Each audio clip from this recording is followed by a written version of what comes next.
பார்த்துக் கொண்டிருப்பது 24 நியூஸ் தமிழ். சென்னை அண்ணா நகரில் தனியார் நட்சத்திர விடுதியில் south India real estate and agent association சார்பில் 7ஆம் ஆண்டு துவக்க விழா. சென்னை அண்ணா நகரில் Saira south India real estate and agent சார்பில் 7ஆம் ஆண்டு துவக்க விழா தனியார் நட்சத்திர விடுதியில் நடைபெற்றது. இந்நிகழ்ச்சியின் துவக்க விழா காலை 10 மணி அளவில் குத்துவிளக்கு ஏற்றி துவக்கி வைக்கப்பட்டது. அதைத் தொடர்ந்து தலைவர் முன்மொழிதல், வழிமொழிதல், பொறுப்பேற்றல் போன்ற நிகழ்வுகள் நடைபெற்றன. புதிய நிர்வாகிகள் அறிமுகம் செய்து வைக்கப்பட்டது. இந்நிகழ்ச்சியை நிறுவன தலைவர் கவிஞர் மேகபாஸ்கரன் அவர்கள் தலைமையில் நடைபெற்றது. அதைத் தொடர்ந்து ஆண்டறிக்கை நிறுவனத்தின் செயலாளர் சைரா ஆவடி டி முனுசாமி வரவு செலவு கணக்குகளை சமர்ப்பித்தார். அதன் தொடர்ச்சியாக பொருளாளர் சைரா அம்பத்தூர் டி முத்துராமன் அவர்கள் சங்கத்தின் தீர்மானங்களை நிறைவேற்றினர்.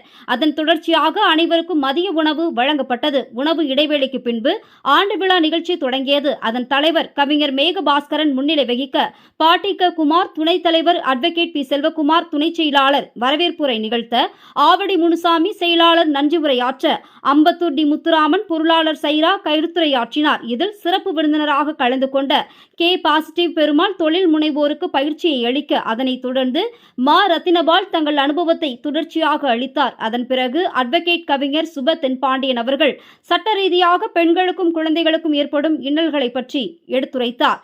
இதனைத் தொடர்ந்து புதுவண்ணை க பாபு அகில இந்திய ரியல் எஸ்டேட் வியாபாரிகள் சங்கம் விளக்க உரையாற்றினர். திரைப்பட தயாரிப்பாளர் ஜி பிசைமணி, மாநில அமைப்பாளர் கட்டுமான அணி சைரா மற்றும் அட்வொகேட் சி மஞ்சுநாத், மாநில ஒருங்கிணைப்பாளர் சட்ட ஆலோசகர் குழு சைரா தங்கள் உரைகளை எடுத்து வைத்தனர்.